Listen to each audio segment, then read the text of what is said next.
This is the small town of Paris, Ohio, my hometown. When I was younger, my parents would tell me stories about the Indians that used to live here in their wigwams and hunt the vast wildlife. The Delaware were often called the grandfathers because of how highly respected they were by other tribes. They were famously known for being peacemakers and often settled disputes between rival tribes. Even though they were known as the peacemakers, they were fierce and tenacious warriors when they needed to fight, but they preferred to keep the peace. I was really intrigued by the stories I had heard about them, but one of the stories in particular truly piqued my interest. Here's an interview with the storyteller himself, my father, Thomas Smith Sr.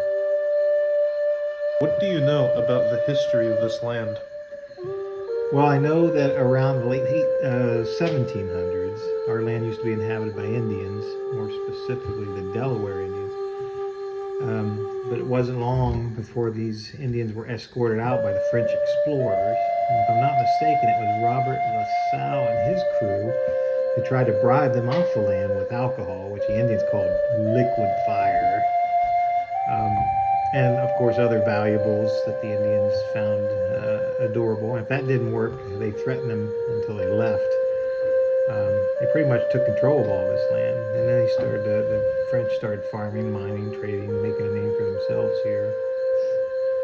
Okay, now there's a legend that those same French explorers buried some gold somewhere on this property. Do you know anything about that? Do you believe that it's true? Well, for one, I believe that if someone buried that gold, then at some point, someone probably had to come back to get it. But about how it got there, the story I heard was the French, they started mining a coal strip not far from here at the Crescent Mine, and they struck some gold mixed in with the coal. Supposedly, a couple years later, the Delaware Indians came back for their land, so in a rush, the French hid their gold and fur under that giant rock out there. Now, you said before the interview that oftentimes you'll hear an odd noise kind of resonate through the house that haunts the place. Could you elaborate on that? Well, every now and then, we'll just be minding our own business, my wife and I, and we'll hear this noise.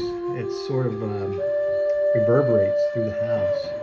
There's really no other way to describe it, but it sounds eerily like an Indian war cry. Now, this story leaves a couple of unanswered questions. What happened between the Indians and the French? Did the Indians succeed in taking back their land, or did they merely die at the hands of La Salle's crew? Is the gold still buried there, or did someone come back to get it? These are all questions I couldn't really get answers to.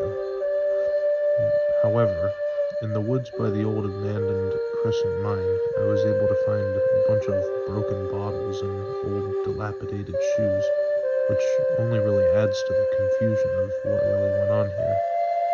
Maybe that sound that resonates through the house is a cry of victory that they took their land back. Or maybe it means something a lot darker and more sinister.